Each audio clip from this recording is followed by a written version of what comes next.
Hey everybody. So I reached out to you guys for suggestions for the topic for the next video.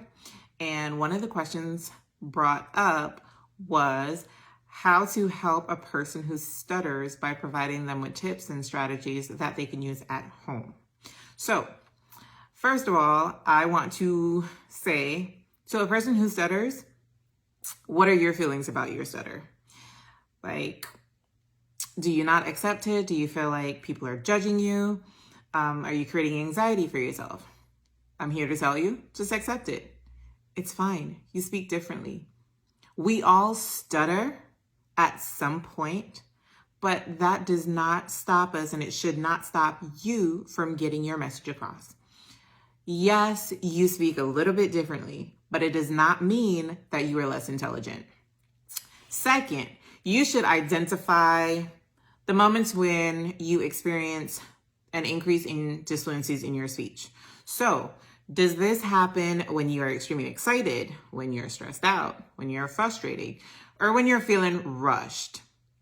Wherever possible, modify your environment to reduce the amount of dysfluencies that are present, or reduce the amount of secondary feelings that you are having that may cause an increase in your stutter or your dysfluencies. Third, I want you to just practice. Get a communication partner or practice in the mirror and rehearse your responses for certain situations. Encourage yourself to speak normally. If you do stutter, that's fine. Okay, I stutter. So what? They should know that you stutter. It's okay. Where possible, find a support group. If you don't have a support group, rely on your close friends and your families to create that safe space for you. So, as a speech language pathologist, we attack, or shouldn't say attack, that's a bit harsh, but we look at treating fluency using two methods. It's either stuttering modification, where we encourage you to stutter, but stutter easier, and fluency modification or fluency shaping, where the goal of that technique is for you to reduce the amount of dysfluencies and increase your fluent speech. So, for stuttering modification, there is a technique called a pull-out. So you pause on a stutter and you identify the area of tension. The area of tension may be in your jaw or your cheeks, at the back of your throat, in your throat. Wherever you feel that tenseness, we want you to relax in that moment and then continue with your message. Another stuttering modification technique is called a cancellation. You complete your stuttering event, you pause, you take a breath, and then you repeat your message. Don't change anything, just repeat it. Then there is easy stuttering.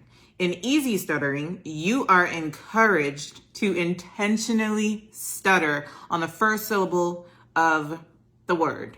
For example, take out the trash. So you are intentionally stuttering there. Then there are fluency shaping techniques, which requires, slow speech. You are intentionally slowing your rate of speech. Then you could prolong your speech. And we encourage using breathing exercises. And that moves me on to diaphragmatic breathing.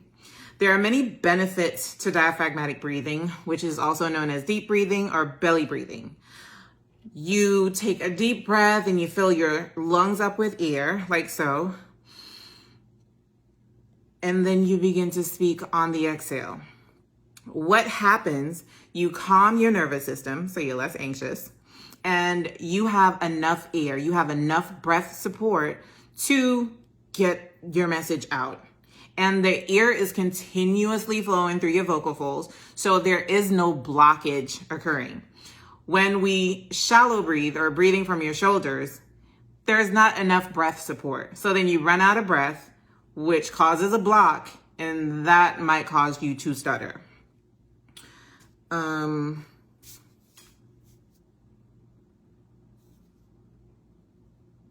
Next, it's pacing.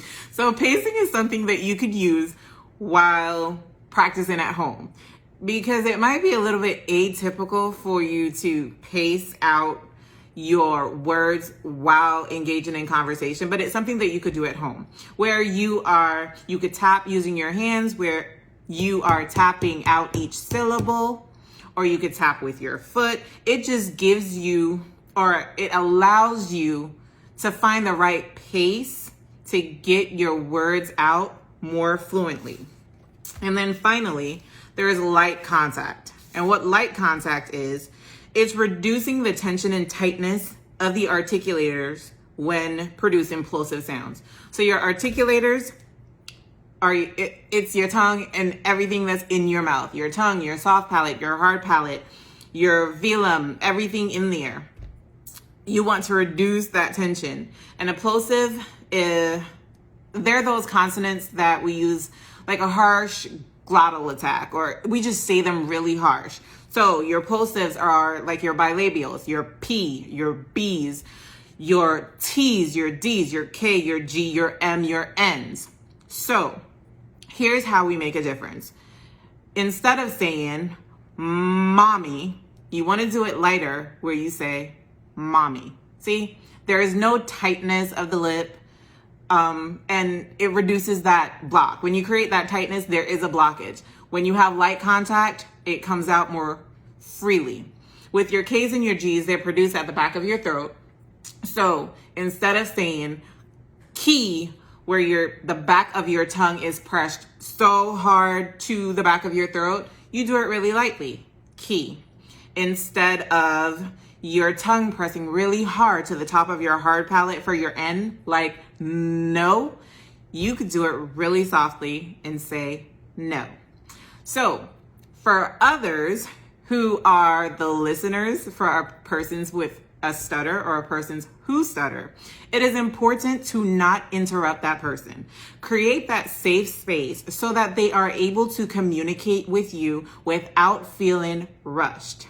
Whatever you do, don't tell them, stop, take a breath, take your time to think about what they want to say. Because trust me, they have thought about it, but they are just so nervous. You just stay put, remain engaged, listen, and let them get that thought out.